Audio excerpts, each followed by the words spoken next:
სუნთქვითი ვარჯიში არის უძლიერესი თერაპია და უძლიერესი ტექნიკა ადამიანებისთვის. აი 100%-იანი გეთანხმები. მნიშვნელოვანია რომ ადამიანმა გაიაზროს რა არის ფასტინგი. სხეულის მოსმენა უნდა ისწავლოს. ყველაზე მნიშვნელოვანი რაც არის.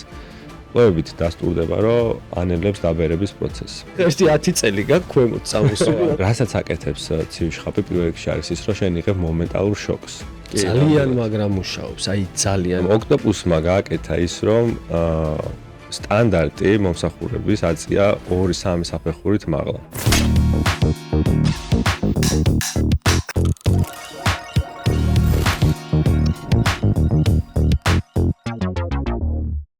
გამარჯობა მეგობრებო, მოგესალმებით კიდევ ერთი ოქტო ეპიზოდიდან. იმისთვის რომ არ გამოგცეთ ჩვენი ეპიზოდები, გამოგვიწერეთ YouTube-ზე და ასევე მოგვიშენეთ Spotify-ზე. დღევანდელი ჩვენი სტუმარი იქნება გიორგი ორბელაძე, ერთ-ერთი ოქტოს პიონერი თანამშრომელი. ორბელ, გამარჯობა. მადლობა პირველ რიგში, ძალიან მინდოდა თქვენთან მოხვედრა და ეხლა უკვე აქ ვარ და ბედნიერი ვარ დღეს მაგით. ჩვენც გელოდებოდით დიდი სიყვარულის და დიდი ემოციებით. ხო, ისეთი მადლობა. მეგობრული წერა შეიკრა კიდევ ერთხელ. კი, თან ისეთია. არასგებს. თან საინტერესოა ძალიან ორბელა რო ყავს ჩვენ. ხო, იმიტომ რომ ისეთი თემა არის, რომ მოდი ეგრევე შევეხოთ ოქტოს. იმიტომ რომ როგორც ვახსენეთ, ორბელ ოქტოპუსი შენთან ასოცირდება და მოგვიყევი იდეაში რა ცოტა ვრცლად ან ცოტა მოკლედ. ეს ისტორია რომ მოკლედ ვერ მოვყვევი, მაგრამ ვეცდები რომ ამ სმენელისთვისაც არ იყოს ახლა მოსაბეზრებელი. მოკლედ ბევრ შეიძლება გაუკვირდეს, მაგრამ სინამდვილეში პროფესიით ვარ ფინანსისტი, მაგისტრიც მათ შორის CSB მაქვს დამთავრებული და მუშაობდი TBC ბანკში 3 წელი, ვიყავი ბიზნეს და კრედიტების ექსპერტი. მცირე და საშუალო ბიზნეს $2 მილიონამდე კრედიტებით ვაფინანსებდი. ვოუ. ხო, საკმაოდ ისეთი რთული პროფესია მქონდა, არჩევდა საკმაოდ ისეთი პროფესიულიც, ჩემი პროფესიიდან გამომდინარე. საკმაოდ კარგი კარიერაც მიყურებდა მომავლიდან ამ მიმართულებით. მაგრამ აი სადამდეც რაღაცა განვითარებაში და აი ამ ჩემი პროფესიული ცოდნის გამოვლინებაში მეხმარებოდა ეს ყველაფერი, მანამდე თითქოს კმაყოფილი ვიყავი და კარგი იყო ეს ყველაფერი, მაგრამ როგორც კი აი რაღაც რუტინაში გადაიზარდა ეს ყველაფერი, თან ისეთ რუტინაში, რომელსაც თვლიდი რომ არანაირი სიამოვნება არ მოქონდა ჩემთვის, გადავწყვიტე რომ რაღაც შემეცვალა და ამაში დამეხმარა ერთი ძალიან კარგი ადამიანი, რომელმაც მითხრა, რომ იყო იდეა საქართველოში გახსნილიყო ახალი, უფრო მაღალი დონის ჯიმი. და აი სიამოვნებით, იმიტომ რომ მე თვითონ ვარჯიშობდი ყოველთვის ყველა თითქმის სული და გულით ჩავერთე ამ პროცესში. და ძალიან ბევრი ფიქრის, ძალიან ბევრი ანალიზის, ძალიან ბევრი დაკვირვების შედეგად შეიქმნა ბრენდი, რომელიც ძალიან მნიშვნელოვანი იყო მაშინ ზოგადად თბილისის და საქართველოს ბაზრისთვის. არ დაუკარგავ ასპრიას მაგალითად იმ წვლილს, რომელიც მიუძღვის ჯიმის კულტურის შემოტანაში თბილისში. ანუ საკმაოდ ფაქტიურად ვთვლი რომ მაგ ბრენდმა შემოიტანა ჯიმის კულტურა საქართველოში. მაგრამ ერთ-ერთი პირველი. ხო, ერთ-ერთი პირველი. მანამდე პრინციპში არც იყო სხვა არაფერი, იყო რა. ქსელურები რა. ხო, ქსელური ჯიმის კულტურა, ასე თქვა, დანერგა და საკმაოდ დიდი ეს ბევრმა ადამიანმა მაშინ დაიწყო ვარჯიში, გოგოებმაც მათ შორის, იმიტომ რომ ის დარბაზები რაც მანამდე იყო და მეც ვარჯიშობდი, ძირითადად უბიჭები ვარჯიშობდით რა, ანუ შემდეგ უკვე დაიწყეს გოგონებმაც და უბრალოდ ჩვეულებრივმა ადამიანებმა, არა სპორტსმენებმა, არა სპორტული ინტერესით ადამიანებმა, რომლებსაც უნდათ უბრალოდ ჯანსაღი ცხოვრების წესი და არა რაღაც კუნთების დაყენება. მაგრამ ოქტოპუსმა გააკეთა ის, რომ სტანდარტი მომსახურების აწია 2-3 საფეხურით მაღლა და აიძულა დანარჩენი ესე ვთქვათ მოთამაშეების ბაზარზე რომ ამ ტენდენციას გაყოლოდნენ.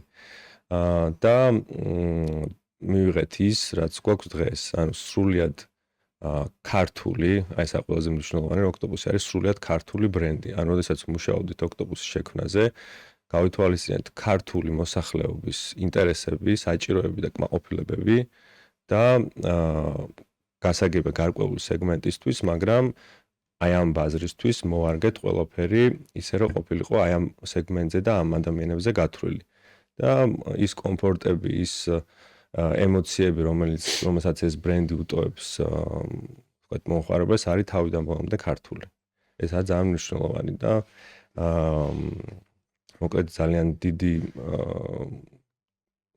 თუ არა, მაგრამ რაღაც წვლილი მიმიწვის ამ ყველაფრის ჩამოყალიბებაში და ძალიან ბედნიერი ვარ და ძალიან კმაყოფილი ვარ, რომ დღეს შემდეგ ისე განვითარდა ეს ყველაფერი, რომ მივიღეთ უკვე 6 ფილიალი, ახლა 1000-ობით მომხმარებელი და კმაყოფილი ასთავარა კმაყოფილი მომხმარებლები.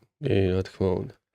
კაი, ორბელ, მოდი ერთ რაღაცას კითხავ, იმიტომ რომ შენგანაც ბევრი მსმენია ამაზე და შენ თვითონაც აკეთებ ზოგადად ფასტინგს. აჰა. და მოდი ერთი-ორი სიტყვით გაგვიზიარე, როგორ მუშაობს და მოდი შენი გამოცდილებიდან გითხარე პირველ რიგში, შენზე როგორ მუშაობს ეს პროცესი. ჩემი გამოცდილებით ვიტყვი და მიუხედავად იმისა, რომ პროფესორი არ ვარ ამ დარგში და თქვათ არც აკადემიური განათლება არ მაქვს ისეთი, რომ კონკრეტულად ფასტინგზე ვისაუბრო, მაგრამ მართლა ძალიან ბევრი მაქვს განსწავლული ამის შესახებ, მართლა ბევრი მაქვს ჩემ თავზე გამოცდილი და ასევე ბევრ ადამიანზე დაკვირვებით, მათ შორის ჩემ მოსწავლეებზე დაკვირვებით, ვიცი, რასაც აკეთებს ძალიან კარგად. პირველ რიგში მინდა რომ მსმენელმა გაიგოს, რომ ეს არ არის შიმშილი, ანუ ფასტინგი არ არის შიმშილი. შიმშილი არის, როდესაც იძულებით არ ჭამს საჭმელს, ან რაღაც გაიძულებს, ან რაღაც არ გაქვს საკვები და ვერ ჭამ. ფასტინგი არის შენი ნებით სტრუქტურირებული ქცევა კვებისა რა, რომელიც გაუმდინარეობს, მოდი ეს კარგად რო ავხსნა, ჯობია რომ ცოტა შორიდან მოყვერა ეს ყველაფერი რა. ჩვენ ყველანი მოვდივართ ხო მილიონობით წლის ევოლუციით ხო, სანამდეც მოვედით რა და ჩვენი წინაპრები არასდროს არ იყენებდნენ კვების პირველი, მეორე, მესამე, საუზმეს, ადილი, ვახშამეს, ესე არასდროს არ ჭამდა ხო. ადამიანი მიირთმევდა მაშინ, როდესაც ამის საშუალება ჰქონდა, როცა რაღაცას მოიპოვებდა, შეიძლება მთელი დღე ყოფილიყო წასული სანადიროდ, მთელი დღე რაღაც კენკრა ეძებნა, ან რაღაც ესეთი მდგომარეობაში ყოფილიყო და როგორც კი მოიპოვებდა საკვებს, შემდეგ მიირთმევდა. ამიტომ ჩვენი ორგანიზმი თავიდან ბოლომდე მოწყობილიყო ისე, რომ ენერგიის პირველი წყარო იყო ცხიმი და არა ნახშირწყალი. ანუ ორგანიზმი იგროვებდა ცხიმებს, რომ შემდეგ ამ ცხიმების გამოყენებით მიეღო ენერგია.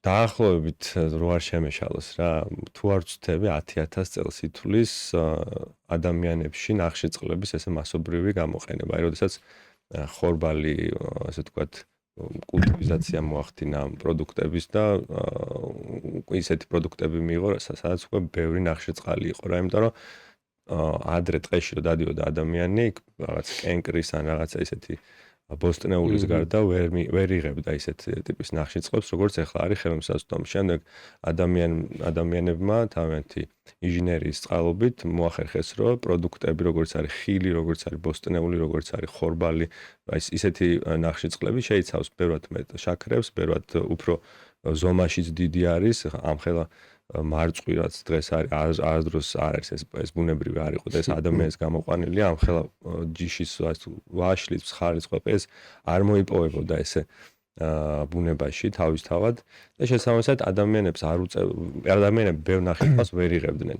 მათი ძირითადი კვების წყარო იყო ცხიმი და ცილა.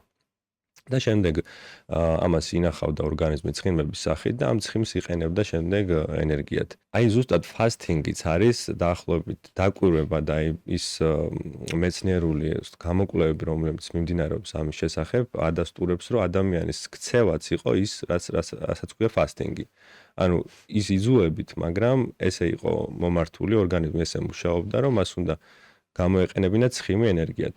შემდეგ, როდესაც ადამიანებმა ისწავლეს და მოიპოვეს უფრო მეტი ნახშირწყალი, იმიტომ რომ ნახშირწყალი ბევრად უფრო სწრაფი და ბევრად უფრო მომენტალური ენერგია არის ორგანიზმისთვის და გადარჩენისთვის ადამიანს უფრო ნახშირწყალი აწყობდა, რომ მომენტალურად მიეღო ენერგია და თან ამ ენერგიის მოშენებაც დაიწყო ხო ამ ხორბლის, ესე ვთქვათ 10,000 წელს ითვლის, რომ დაიწყო ადამიანმა მოყვანა. შემდეგ უკვე ორგანიზმი გადაეწყო ნახშირწყლების გამოყენებაზე რა და დღეს ჩვენი ორგანიზმის პირველი წყარო ენერგიისა არის ნახშირწყალი. მოკლედ იმის თქმა მინდა, რომ ფასტინგი არის ჩვენი ორგანიზმის დაბრუნება იმ პირველყოფილ მდგომარეობაში რა. იქიდან გამომდინარე, რომ ორგანიზმი სწავლობს ფასტინგის დროს ცხიმის როგორ უფრო ადვილად გამოიყენოს ცხიმი ენერგიად. აქედან გამომდინარე ძალიან კარგი არის ზოგადად ადამიანებს, ვისაც აწუხებთ ჭარბი წონა და ადვილად იკლებენ ფასტინგის დროს.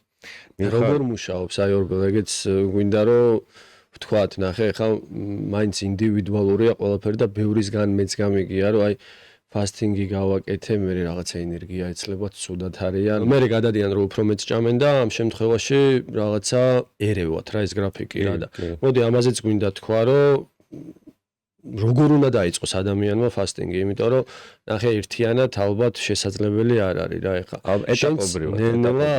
ეტაპობრივად გაქვს დაწყებული და ესეც რაღაცა ორი სიტყვით ვითხარ. ორი მიზეზი აქვს იმას, რატომაც ადამიანებს უჭირთ ფასტინგი რა. პირველი ის რომ უმეტესობა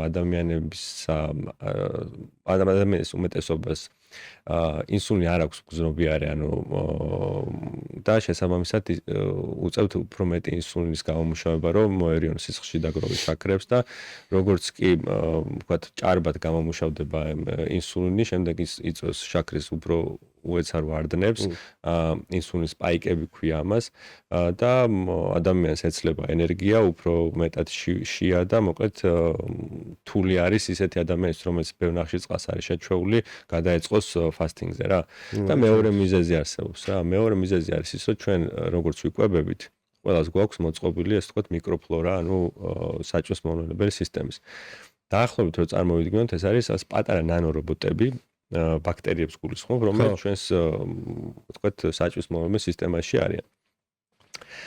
ეს ნანორობოტები ყავს, იმიტომ რომ მიღებული საკვები გადაამუშავონ და დააქუცმაცონ და მოკლედ მონელების პროცესში გვეხმარებიან. მაგალითად ადამიანი, რომელიც თქვას დღეში 4ჯერ ჭამს რაღაც, პირობითად ავიღოთ რა, ძალიან ისე გავამარტივოთ ამოცანა. ჭამს 4ჯერ დღეში, დილით, შუადღეს, საღამოს. მისი ხინკალს პირობითად. მისი თქვათ საჭმლის მომნელებელი სისტემის მიკროფლორა, ანუ მისი ნანორობოტები, ისეთი ნანორობოტები ყავს კუჭი, რომელიც დღეში 4ჯერ ამ ხინკალს ინელებს. და როდესაც უცებ ერთ დღეს გადაწყვიტა, რომ მოდი დღეს აღარ შევჭამ, ან მერე სალატს შევჭამ, ის ტიპები, რომლებიც შიგნით ყავს, გეძახიან, რომ ძმაო გამოვუშვი, ხა გვშია. აი და ხო, რეალურად ადამიანს არ შეა იმ მომენტში, მაგრამ აი კუჭი ეძახის მართლა. აი ეს რობოტები ჭყავიან ქვემოთ. გვაჭამე, თორე დავიხოცებით. ხო და ანუ ხო ეს ქალაქური გამოვუშვი თილური. ხო და გიჭირს რა და შემდეგ რეალურად შენ ორგანიზმს აქვს ძალიან ბევრი შენახული ცხიმი, მარაგი და ის მარაგი საერთოდ არ გაინტერესებს და უსმენ კუჭს, რომ აი დროზე გამოვუშვი ნამცხვარი ან ისა. და აი ამიტომ არის ფასტინგი რთული რა. ანუ მაგრამ ეტაპობრივად მე მაგალითად ურჩევდი ადამიანებს გააკეთონ ეგრე. ვინც აი მართლა უჭირს 12 საათი, ესე ვთქვათ, იყოს ფასტზე, 12 საათის განმავლობაში ჭამს. ძალიან ადვილი. 12 საათი შემოგვიგზავნა 10 საათი ძინავს კიდევაც. ხო, ხო გადავწყვეტე ფასტინგი გამეკეთებინა. 12 საათი როგორ კვირაში ერთი დღე რა, კვირას. არა, უყურე გიო. 12 საათი რამშიოდა. 12 საათი კი არ ჭამ, ამ 12 საათიდან ერთი 8 საათი ხო გძინავს, 6 საათი მაინც ხო გძინავს. ანუ ხო, ნუ მეც დაახლოებით 6 საათი მძინავს. გამოდის რომ 3 საათი იქით, 3 საათი აქეთ რომ დაამატო ამ შენ ძილის საათებს, გამოდის 12 საათი და ანუ ძალიან ადვილია. 12 საათიდან თქვათ ერთი კვირა თუ შეძლებს ადამიანი 12 საათი ეს თქვათ გააკეთოს ფასტი, შემდეგ გადავიდეს 16 საათზე. 16 საათი არ უკვე 8 საათი. ხო, 8-16, ანუ 8 საათი მიირთვას საკვები, 16 საათი დაისვენოს საკვებისგან. ძალიან მნიშვნელოვანია, რომ ორგანიზმმა ისწავლოს საკვებისგან დასვენება. მართლა. ეს იმდენად მნიშვნელოვანია, იმიტომ რომ წარმოიდგინე საჭმლის მონელებიდან დაწყებული ამ საკვებ ნივთიერების ათვისებით და ასე ვთქვათ, განაწილებით, რასაც თქვენ ნივთიერებათა ცვლა, რასაც აკეთებს შემდეგ. იმხელა პროცესი არის, რომ აი როგორ აგიხსენოთ. ჯერ ორგანიზმში ხო ისედაც ძალიან ბევრი პროცესი მიმდინარეობს, ხო, ანუ ათასობით პროცესი მიმდინარეობს, შეიძლება უნიშნულოვანეს პროცესებზე მაგ საუბარი. აი ნიკიტა გააქვთ ბავშვობაში ნანახი ფილმი. სერიალი გადიოდა ნიკიტა და იყო კილერზე რო იყო? ქალი იყო, ხო? არა, რატო გამახსენდა ხა ნიკიტა, რო იქ იყო ერთი კომპიუტერში კი რა. დროინდელები. ძალიან ძველები ვართ რა. ბირჰოფი იყო იქ ესეთი ჰაკერ კომპიუტერში კი ტიპი რა და ამ ორგანიზმის მუშაობის პროცესზე გამახსენდება ხა ეგ ტიპი. რომ აი რამ ბევრი კომპიუტერების, ბევრი მონიტორები ქონდა.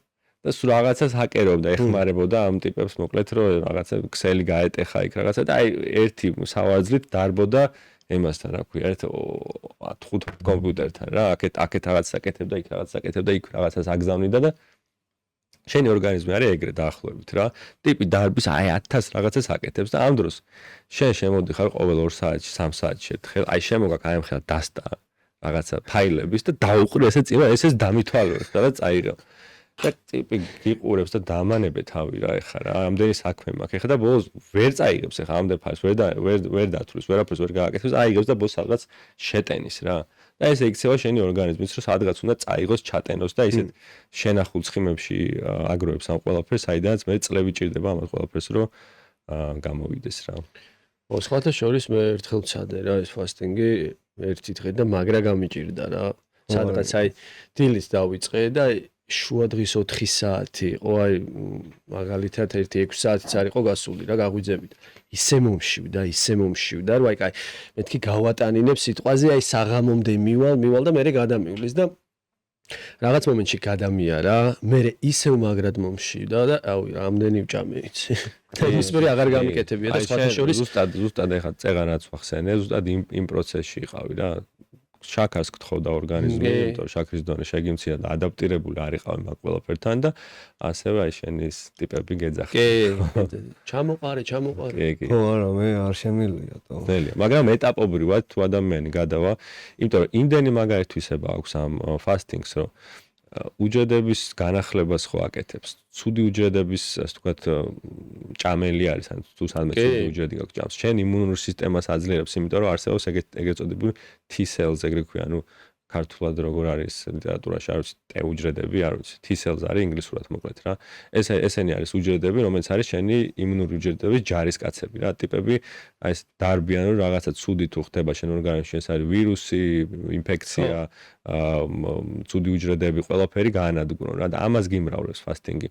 ანუ უფრო მეტი ეს ვთქვათ ჯარი ყავს და იმუნური სისტემაც გიძლიერდება და ყველაზე მნიშვნელოვანი რაც არის კვლევებით დასტურდება რომ ანელებს დაბერების პროცესს. კი, სხვათა შორის რაღაცა გაახალგაზრდა. მეც ინტერნეტში მოვიძიე რაღაცეებს უყურებდი, გადაცემებიც იყო და ზოგადად ძალიან ბევრ უნივერსიტეტში საზღვარგარეთ გააკეთეს კვლევები. და ანუ ძალიან მაგრამ მუშაობს, აი ძალიან, იმიტომ რომ ზოგადად ვინც ამას აკეთებდა თურმე რაღაცა კვლევები ქონდათ რა, ვიზზე როგორ მოქმედებს და აი 100-დან 99 ანუ იყო ძალიან დადებითი შეფასება. ნამდვილად მე ჩემ თავზე რო გამოვცადე, სხვათა შორის აი ჩემ სურათებს რო უყურებ. მაშინ როდესაც თითქოს ყველაფერი ვიცოდი ხო, ეს რაღაც აკადემიურ დონეზე მქონდა ნასწავლი ხო, ეს ნუტრიციოლოგიის ელემენტები, ვარჯიში ყველაფერი.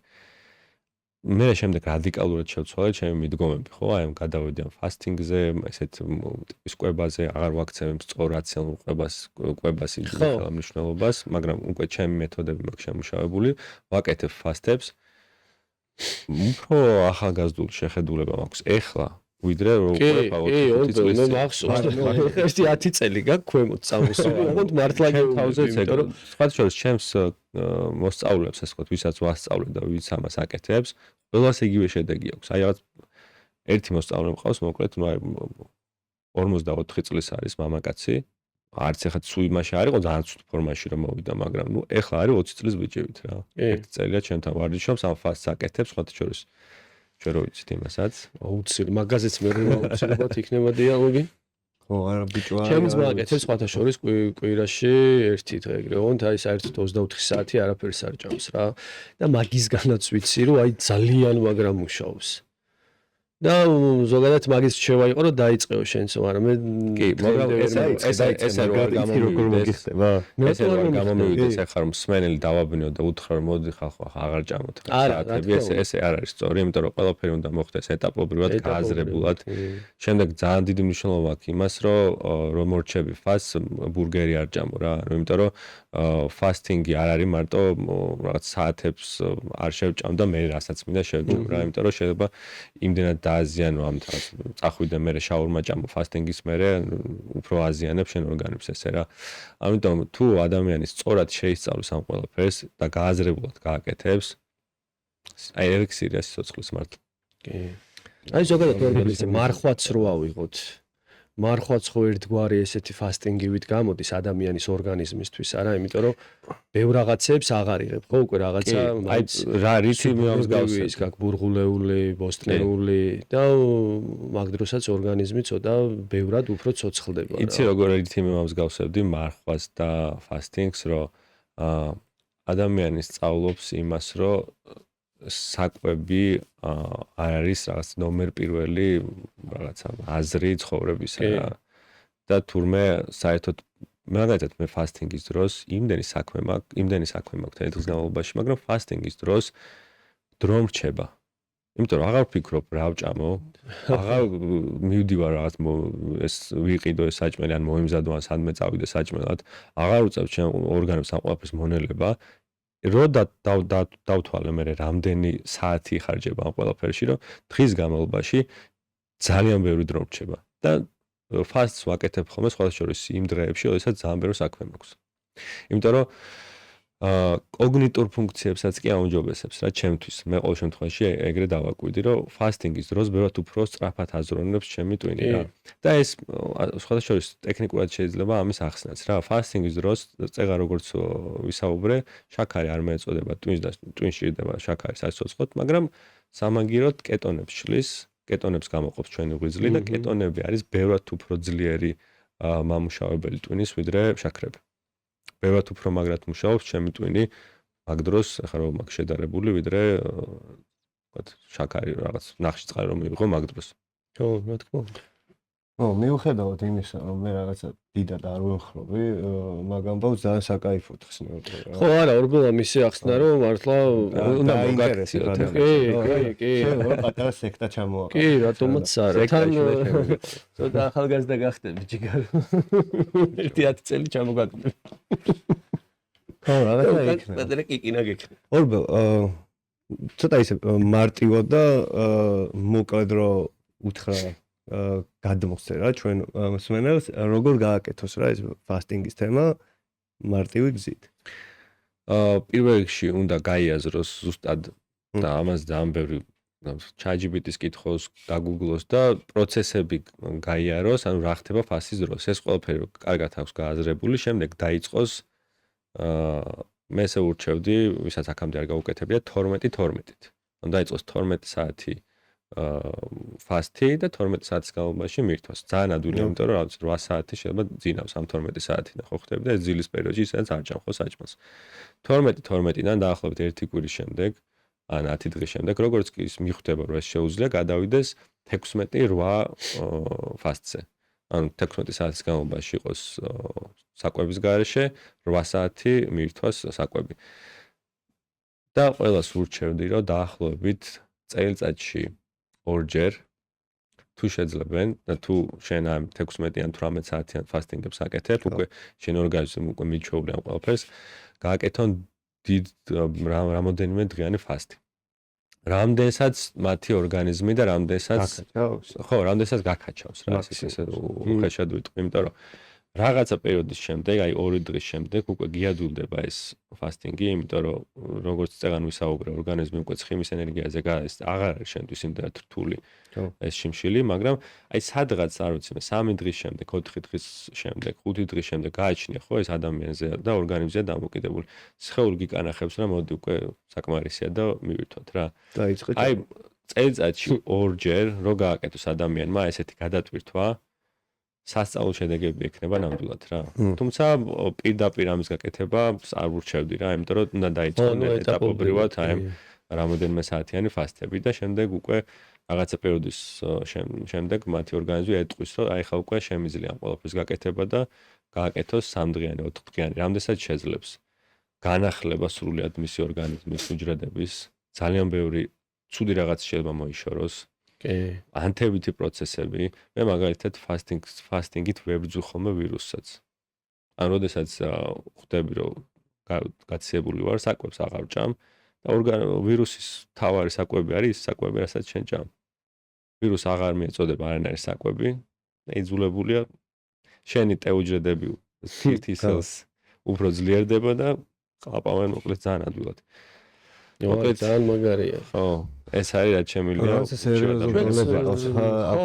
ფასტინგი კი, თან ეთყობა ხა ორბელას რო უყურებ ხოლმე ხანდახან კი არა ყოველდღე უყურებ ხო და ხანდახან რომ აი 3 დღე არაფერი არ მიჭამი და უცბად აი მე კაჩაობს რაღაც 160-ზე და მაგრამ აინტერესებს ხოლმე რა, იმიტომ რომ ან როგორი წარმოდგენა მაქვს მეც ახლა მაინც აი ხო იცი არა სხეულს ახლა თუ არ მივაწოდე რაღაცა ორგანიზმს ზოგადად საკვები მგონია რომ აი საერთოდ ენერგიის ნასახი არ გექნება და აი ორბელას ახლა რო უყურებ და რო იძახის რომ აი არ მაქვს 1-2 დღე ნაჭამი და მოდის და ვარჯიშობს და პლუს ამას მე კარდიოს აკეთებს ბოქს და აი ნუ ფაქტობრივად ხო უამრავ კალორიას ხარჯავს რა გიჩნდება კითხვა რომ ორბელ მართლა არ ჭამს თუ სადმე იქით ჩუმა თუ ბერავ რა მართლა არ ჭამს არა ორგანიზმს ვასწავლე როგორ გამოიყენოს ფასტი ეს არის რა ორგანიზმს ასწავლის ხემის ენერგიის გამოყენებას რა და უფრო ადვილად ხარჯავ უბრალოდ იმიტომ წყვიტავ ხოლმე ფასტს მართლა რომ აღარ მინდა მეტი დავიკლო რა ხო ნუ რეალურად ეგაა რა სხეულის მოსმენა უნდა ისწავლო რა ყველაზე მნიშვნელოვანი ეგაც არის ორბელ იმასაც მინდა რა ვიცი რომ თან ახლა სუნთქვითი ვარჯიშებსაც აკეთებ დიდ ყურადღებას აქცევ და მაგრად მაინტერესებს ანუ რატომ ანუ რაში გეხმარება ანუ რა არის ესე რომ ვთქვათ კარგად რო აგვიხსნა სუნთქვითი ვარჯიში არის უძლიერესი თერაპია და უძლიერესი ტექნიკა ადამიანებისთვის და რატომ არის რომ საერთოდ აი მიჩქმალულია ეს ამბავი არც არ საუბრობს არა ბევრისგანაც არ მომისმენია რომ აი სუნთქვის ვარჯიშებს აკეთებს არა და ეს იმდენად ძლიერი საშუალებაა რომ აუცილებელია რომ ადამიანებმა იცოდნენ. არ არსებობს ადამიანი, რომელსაც სუნთქვის ვარჯიში რაღაცაში არ დაეხმარება.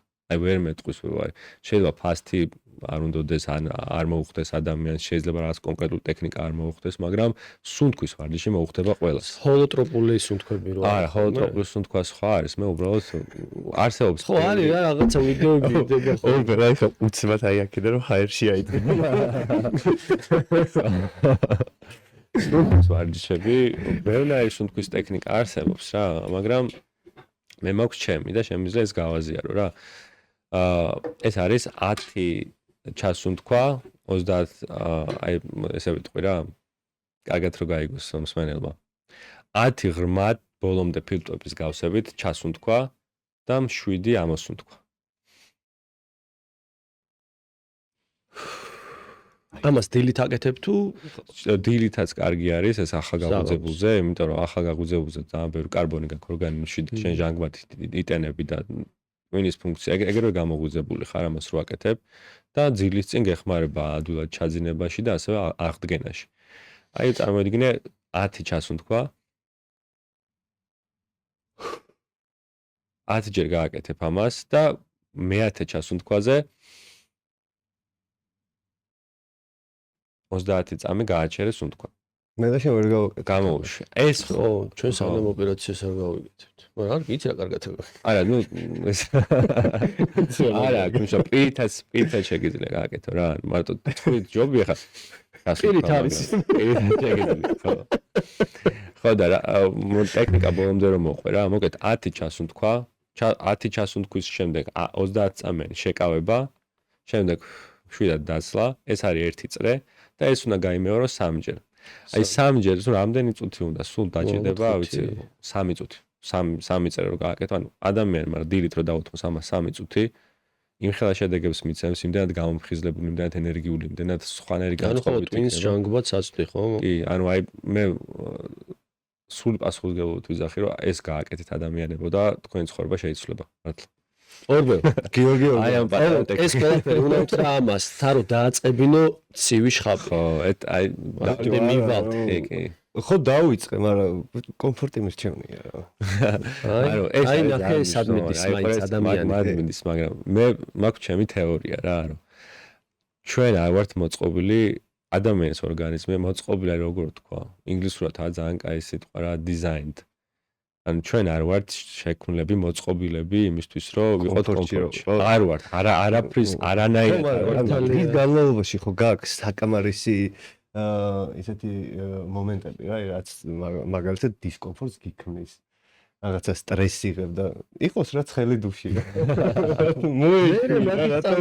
ზუსტად მაგის კი ნამდვილად სინამდვილეში აი ამ ტექნიკით რომელზეც ახლა ალბათ მე მგონი იმზადებს კითხვას ისე შემაპარეს ყველაფერი მე ავხსნი კარგად რა ამ ყველაფერს სუნთქვაზე და ამბებზე რო ილაპარაკე ერთი ორი სიტყვა ისიც გითხარე მედიტაციას რაც შეეხება რა აკითხებს ვისვას ხო იმიტომ პატარა ვიღაცას ვეგონები ტიბეტელი მარკი რა ან რაღაცა შაოლინის მონასტრიდან ჩამოსული კი ორბე სხვა შორის აი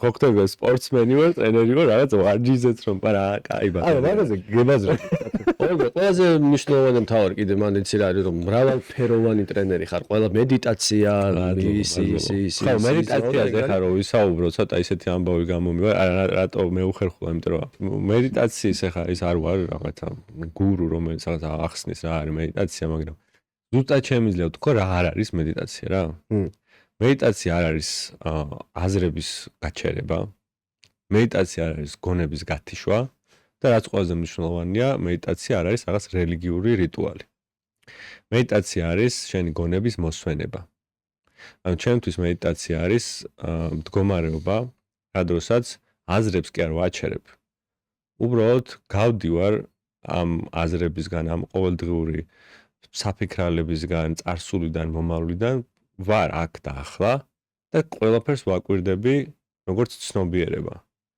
ანუ მედიტაციის დროს ჩემ ტექნიკა მაქვს რა, უბრალოდ თვალებს ხუჭავ, რაღაც არანაირ რაღაც სასწაულ პოზაში არ ვჯდები, შეიძლება უბრალოდ აი ესე ვიჯდე, მოსვენებულად და მშვიდად და უბრალოდ ვაკვირდები გარემოს. ფიქრები ამოტივტივდება რაღაცა მეფხანება, რაღაცა მაწუხებს, რაღაც საფიქრები, ყველა არაფერს არ ვეჭიდავები, მიხდი? გავუშვებ ყველაფერს რა, ჩემთვის მედიტაცია ეს არის, ყველაფერს გავუშვი. ყველაფერი, ფიქრები, აზრები, რაღაცები მოდიან, მაგრამ მოვიდნენ. რაღაცა მაწუხებს, მაწუხებდეს.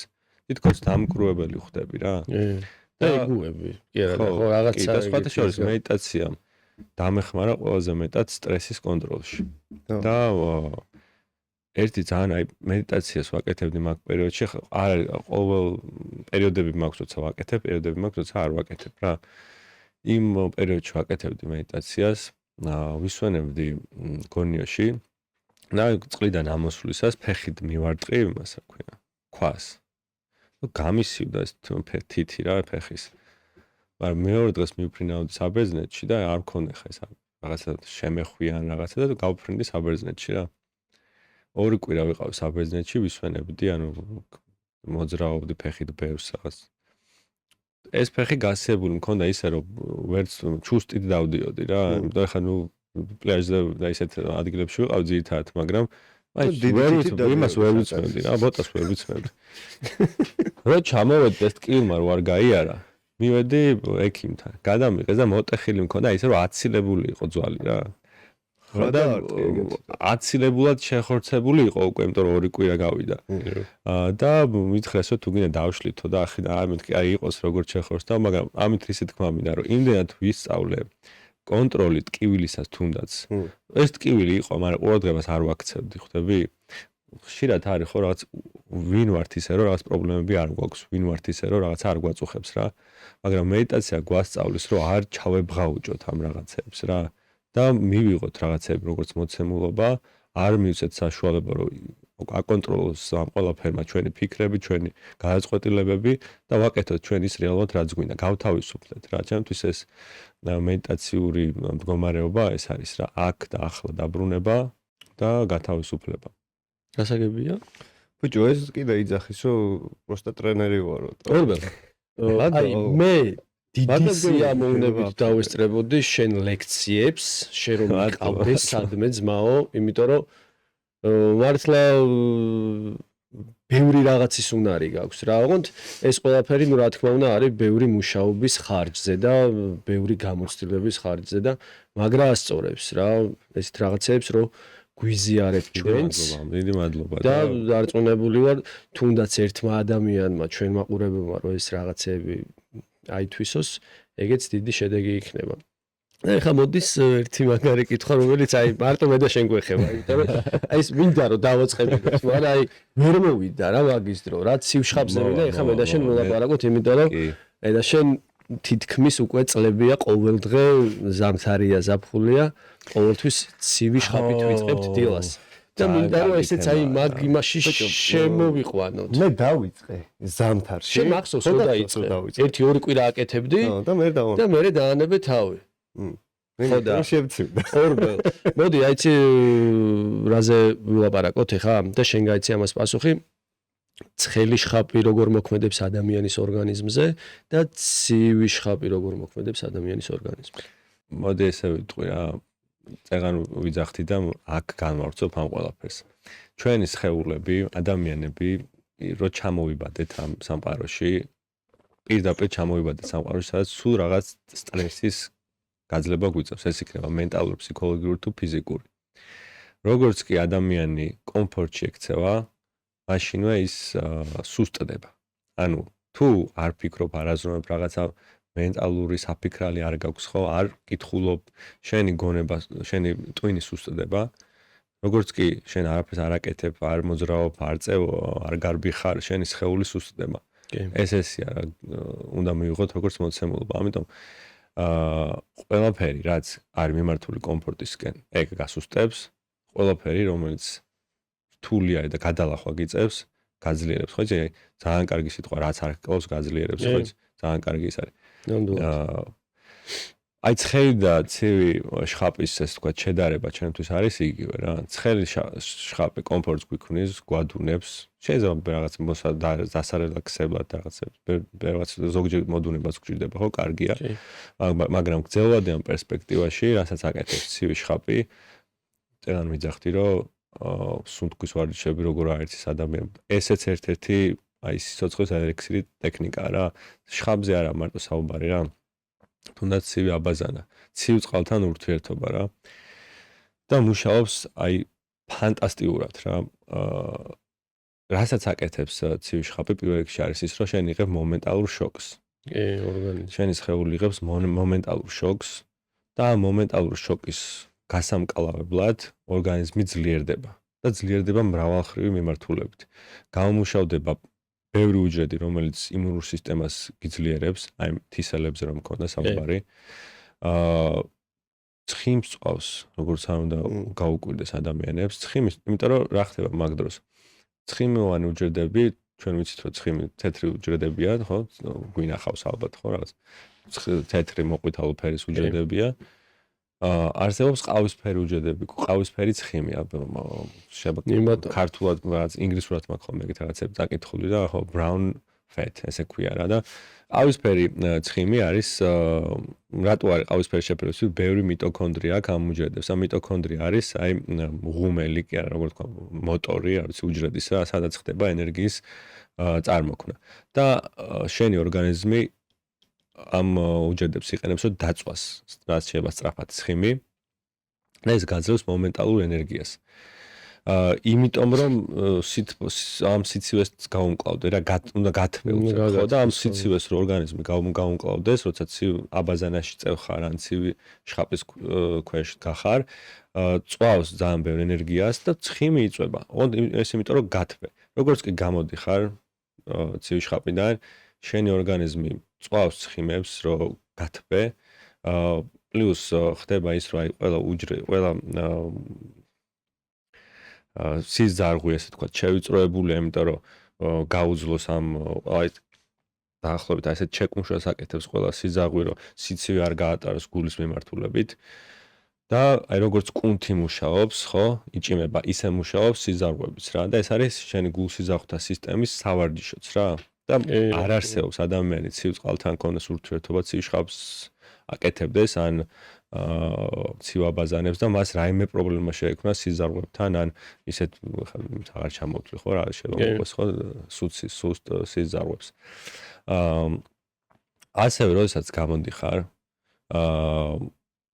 ამ დროს როცა დაძლევ ამ ყველაფერს შენი ორგანიზმი და შენი ტვინი აღიქვავს როგორც გამარჯვება რა ამას რო გაუმკლავდი ამაზე რო გაიმარჯვე და გენიჭება ისეთი სიამოვნების განცდა ტვინი გამოყოფს ენდორფინებს და გამოდიხარ აი როგორ გითხრა განახლებული ახლიდან დაბადებული და გაცოცხლებული და ეს ენერგია მოყვება საათები რამოდენიმე აი 5, 6, 7 საათი მოყვება ეს ყველაფერი. ამიტომ ახსოვს შენი ძახთი, აუ რა კარგად თუ რა კარგად. ბიჭო, კი, პროსტა რას ვიძახი, იცი? ჩაწოვა. ჩაწოვა უფრო მარტივია, ვიდრე აი ეს ნერვულა რო გესხმევა რა. ეს ჩაწოვა აშხაბებს. მაგრამ ზონალურად რო ხდება ეს ცივი წყალი, აი რაღაცა მაინც სხვათაშორის მე როგორც გავიგე, ლისზე აკეთებენ ყინულის აბაზანებს. ლისის ოქტოპუსში და აი ისეთი გახარებულია. იმიტომ რომ მე მაგათაც სივშხაპს ვიღებ, იმიტომ რომ აბაზანა არ მაქვს სახლში რა და მიძულებულად სივშხაპი გამოვიყენო, მაგრამ აბა ცივი აბაზანა უფრო რამდენჯერ გამიკეთებია და როცა ამის საშუალება მაქვს ხოლმე, აი ზამთარში, მდინარეში ან სადღაც შეიძლება ეს სიცივეში ჩავწვე ხოლმე, იმიტომ რომ მახსოვს ბორჯოში ხო რაღაცა აუცილებლები ხდება. ანუ აი რაც ფასტზე მოვყევი უჯრედების განახლება, ცხიმის წვა, კოგნიტური ფუნქციების გაუმჯობესება, დაავადებებთან ბრძოლა, ანთებითი პროცესების ჩაქრობა, იმუნური სისტემის გაძლება, ყველაფერი ერთად გემართება. ყველა ეს სიკეთე მოდის ერთად, როცა ცივი წყლის პროცედურებს იკეთებ. რა საოცარი მე ძალიან ბევრი ადამიანი აი რო უყურებთ ხო ჰოლივუდის ვარსკვლავებს, სპორტსმენებს, რომლებიც გადაცილებული 40-50 წელს და გამოიყურებიან პატარა ბიჭებივით, აბსოლუტურად ყველა აკეთებს ცივ აბაზანებს. და სპორტსმენებისთვის ძალიან მაგარი არის რა, მე მახსოვს ჩვენც ესეთი დიდი ბოჭკა ქონდა ხოლმე რა და აუცილებელი იყო რომ თუნდაც ვარჯიშის შემდეგ, ფეხებამდე ჩასულიყავ, იმიტომ რომ მაგას ითხოვდნენ როგორ იცი რომ აი ვინც არ ჩავიდო და სიტყვაზე რაღაცა აღდგენაში ძალიან გეხმარება, აღდგენის პროცესებს გიძლიერებს. ძალიან.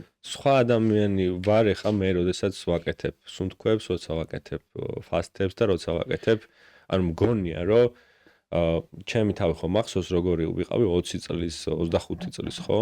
სულ ვარჯიშობდი, სულ ჯანსაღად ცხოვრობდი, მაგრამ ეხლა 35 წლის ასაკში ბევრად უფრო კარგად გრძნობ თავს ამ ყველაფრიდან გამომდინარე, ვიდრე 25 წლის ვიყავი რა, მართლა, აღოდ ამას სრული პასუხისმგებლობით სერიოზულად ვიძახი. და სხვათა შორის ორბელ შენის გამომადგა რომ მითხარი რომ ჯერ გაიწელეო, გაწელვების მერე შედი ცივიშხაპი და აი იქ ხო ძალიან მაგრა გძნობდი გამოსვლის დროს. აი აქ ჩათვალე 1-3-4 ჯერ გამიუმჯობეს და რა თვითონ ის პროცესიც უფრო მომეწონა და თვითონ ის მდგომარეობა მერე რა რომ რაღაც აი ორგანიზმს რო გაწელავ და რაღაცა გახურდები და მერე შედიხარ და გამოდიხარ აი საერთოდ სხვადასხვა ნენა მეც სადღაც მოვიფიქრე და დავამატე და ამან ისე მაგრა იმუშავა რომ აი წარმოიდგინე ხა დილით იღვიძებ მესმის რომ ადრე მოვდი მეც 7 საათზე მოვდივარ ხანდახან ოქტოპუსში რომ ნუ ეგრე ვიწყებ რა სამსახურს რა მე თუ ახერხებ ამას ხა ადამიანი რომელიც 10 საათზე იწყებს სამსახურს ის უფრო მოახერხებს ხო ანუ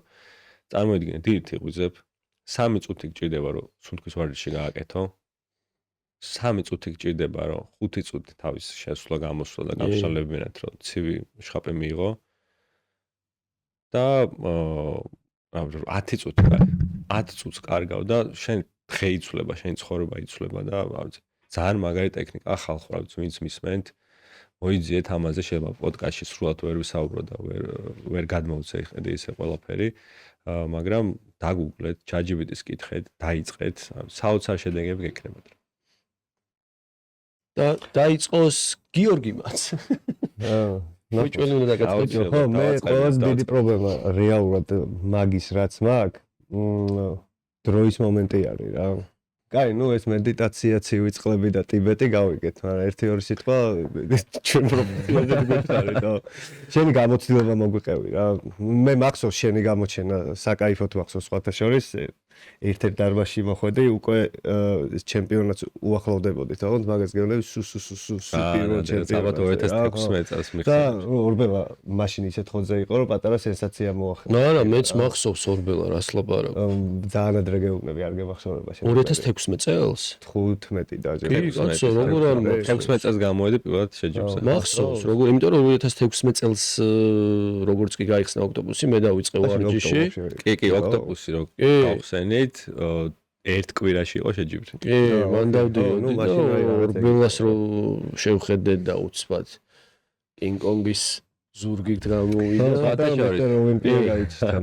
სხვათა შორის იმ დროს საკმაოდ აი რადგანაც ბანკიდან წამოვედი და ჩავერთი ამოკეთ ამ პროცესში და ოქტოპუსს ვაკეთებდით, მინდოდა რომ თავიდან ბოლომდე ჩაფლულიყავი, ისე ვთქვათ, ფიტნესში რა და როდესაც ხო რადიკალურად ამოვატრიალე ჩემი ცხოვრება, რომ ამ ბანკიდან უცებ დარბაზში წამოვედი, მაგრამ ამას დავუმატე ისიც რომ მოდი ხა არაზოს არ მისცდე და მინდოდა ამის გამოცდილება და გავხდი სპორტსმენი, ანუ გადავედი სპორტშიც, რომ ანუ ამ მიმართულებაში ბოდიბილდინგი არ არის მთლად ფიზიკში სადაც გამოდიოდი, მაგრამ ბოდიბილდინგის კატეგორია და დავიწყე მომზადება, ასევე შევისწავლე ფიტნესი, ასევე კურსები გავიარე, რაღაც მოკლედ.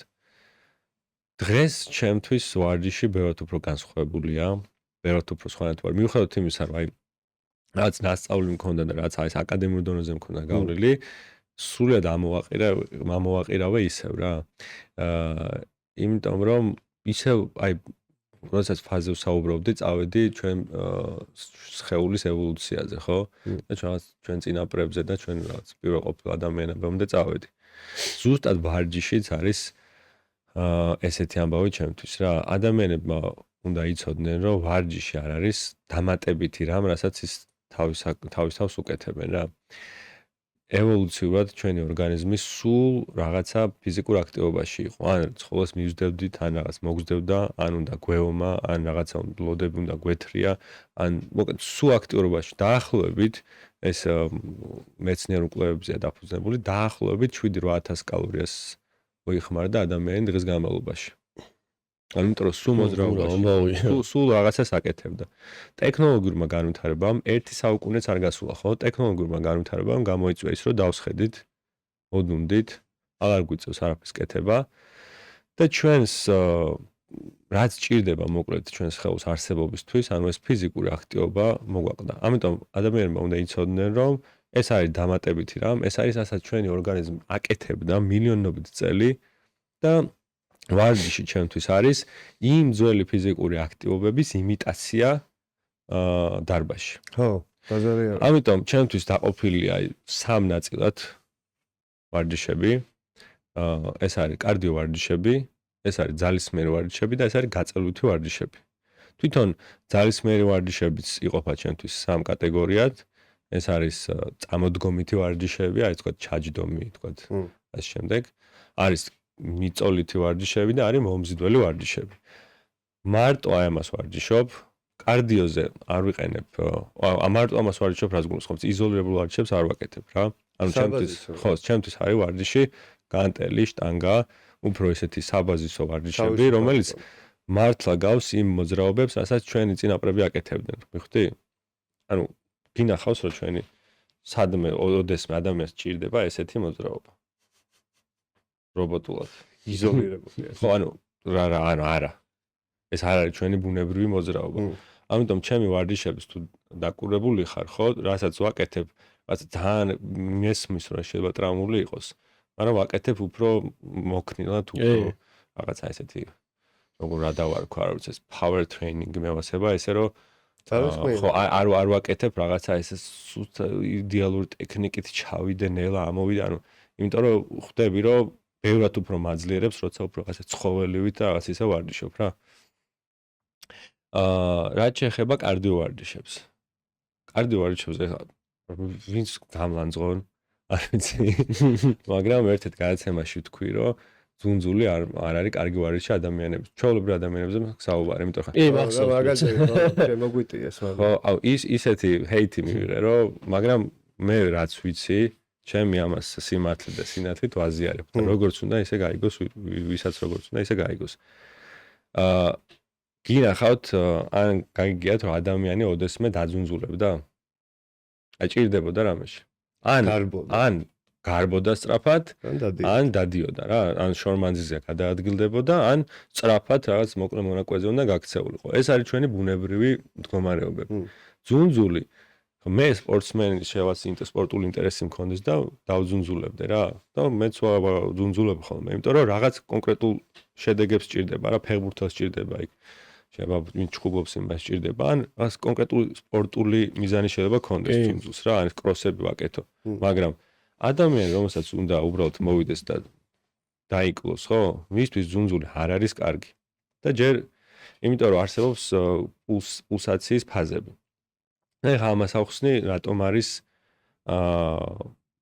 ესეთი მონოტონური და დაბალ პულსიანი კარდიო, მაგალითად, სიარული ბევრად უკეთესი ცხიმის წვისთვის, ვიდრე ძუნძული. ძუნძული გარდა იმისა, რომ სახსრებისთვის არ არის კარგი ადამიანი, რომელსაც არ აქვს ვარჯიშის გამოცდილება, ის სახსრები შეიძლება დაუზიანდეს, ხერხემალი შეიძლება დაუზიანდეს, მუხლები შეიძლება დაუზიანდეს, განსაკუთრებით ასფალტზე ან ბეტონზე თუ ძუნძულებს. ასევე მინახავს აი სეინო ფლისზე ხო მაგალითად. და არა სპორტსმენი, ჩვეულებრივ ადამიანი მოდის და ჩამივლის და ამას აკეთებს, ძმაო უნდა ხვდებოდო რა არის ეს შენთვის კარგი არ არის. მე აღარ მოდის.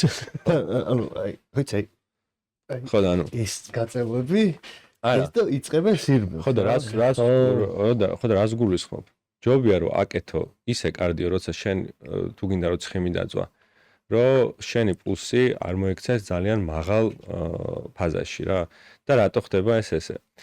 ცხიმის წვას ჭირდება ჟანგბადი. ანუ ცხიმს ორგანიზმი წვა ძალიან ისეთი სიტყვა რა, ანუ ხო აი როცა უჯრედში ხდება ამის ენერგიად გარდაქმნა რა.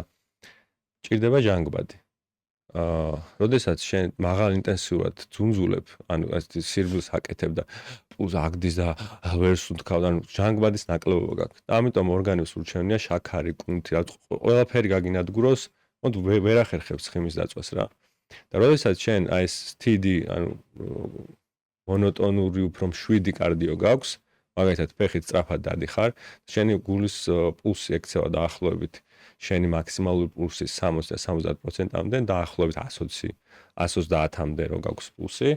ამ დროს უკვე ადვილია ორგანიზმისთვის ცხიმის გამოყენება და გარდაქმნა ენერგიად ურჩევნია პირიქითაც რა, იმიტომ რომ ჟანგბადით უფრო ივსები, კარგად სუნთქავს, თუმეტეს თუ სუფთა აირზე აკეთებ ამ ყველაფერს და ბევრ ცხიმებს წვავ, განსაკუთრებით თუ უზმოზე აკეთებ ამ ყველაფერს. ამიტომ მე ხალხს ურჩევდი, რომ კარდიო ვარჯიშებიდან გამოიყენონ ან მოკლე, მაღალ ინტენსიური კარდიო ვარჯიშები, როგორც თქვა, ფუნქციონალური ვარჯიშები, მოკლე დისტანციაზე გაქცევები, შემდეგ ისე დასვენება, გაქცევა, ესეთი ვარჯიშები, ან მონოტონური, თქვა, დაბალ ინტენსიური კარდიო. ბევრად უფრო კარგი შედეგი ექნებათ ორგანიზმისთვის, ცხიმისთვის და მოკლედ ეს არის, რასაც ურჩევდი რა და რაც შეხება გაწელვებს, ეს არის მესამე განხრა ჩემი ვარჯიშებისა. აუცილებლად უნდა აკეთონ, მაგრამ კარგია ვარჯიშების შემდეგაც გაწელვა, მაგრამ აი დილით. საუბრე ის დილის გაწელვები არის ბევრად უფრო. ხო, არ ვიცი, ეხა ვინც მისმენს სიტყვის, ეხა დილით გავიღვიძე, ჯერ ვისუნთქე, მერე ის, მერე ვიწელე. ჩემი თავისუფალი, ჩვენ გითხარით? ორბე ვიმენა ჩამოვაყალები. ბაზარი არის. გვინდა რომ შემოხვიდე ამ პატარა წრეში. ეგრე არის ზუსტად რა, ის სირბილის თემაში, აი 100%-იანი გეთანხმები. ხო, მივხვდით იმისა, რომ არ მოწონს ახლა რასაც, იმიტომ რომ ბევრი დაძუნძულებს. თუ გაქვთ სპორტული ინტერესი და რაღაცა გჭირდება სპორტში, იძუნძულეთ და მეც ვძუნძულებ, ანუ მეც ძუნძულს გულისხმობ, ანუ სირბილი, მარათონურ სირბილს გულისხმობ, რა კროსებს, რასაც ვეძახით რა სპორტსმენები რა. კი ბატონო, მაგრამ შენ თუ გინდა ცხიმის წვა და თუ გინდა უბრალოდ ფორმაში ყოფნა, არ არის შენთვის ძუნძული კარგი ვარჯიში. მან როგორი ამბავი არის, იცი? ანუ იმას კი არ ვიძახით რა, ანუ შემხვედრია რა ინტერნეტ სივრცეშიც მეც რაღაცეები, რომ აი ვიღაცა ტრენერი გეუბნება იმას, რომ არ ირბინო და რატო არ უნდა ირბინო რა. რეალურად იმას კი არ ვიძახი, რომ არ ირბინო და სირბილი ცუდი არის. ირბინე, მაგრამ ანუ რა არის სწორი იმას რისთვის დარბი ხო? აი მიზანი რა არის. მაგას მიზანი რა. ზუსტად. რა როგორ მუშაობს, ანუ ესე მუშაობს, ესე მუშაობს. არავინ არ გეუბნება იმას, რომ სირბილი ცუდია. ირბინე კაცო. რა პრობლემა? არა, იცი რა არის ადამიანს თუ მოირგო თავის თავზე და მაგალითად საერთოდ არაფერს არ აკეთებდა და ეხა ძუნძულობს. სულ მოდუნებულ მდგომარეობას ჯობია რა, ეხა იზუნძულოს რა, მაგრამ როცა არჩევანი გაქვს და როცა შენ იცი და ნამდვილად რა ჩემი გამოცდილებით, ჩემი რაც ნასწავლი მაქვს, ვიცი ხო, მიჩვენე გაუზიარო ადამიანებო. ესე ჯობია ივარდიშოთ რა, როგორ ჯობია იმას ვიძახით, თორე სულ სახში ჯდომას ჯობია იზუნძულოთ. რა თქმა უნდა, კარგია. ჩემო მეგობრებო, ეს იყო ჩვენი კიდევ ერთ-ერთი ოქტო ეპიზოდი და ყველაზე მთავარი არის, რომ აუცილებლად გამოგვიწერეთ YouTube-ზე, რათა არც ერთი ოქტო ეპიზოდი არ გამოგრჩეთ და ასევე, რა თქმა უნდა, შეგიძლიათ რომ მოგვისმინოთ Spotify-ზე, ასე რომ შევხვდებით ყოველ ორ კვირაში ერთხელ 8 საათზე. დაგველოდეთ არ დაიზაროთ ჩვენთან ერთად ყოფნა. ჩაო.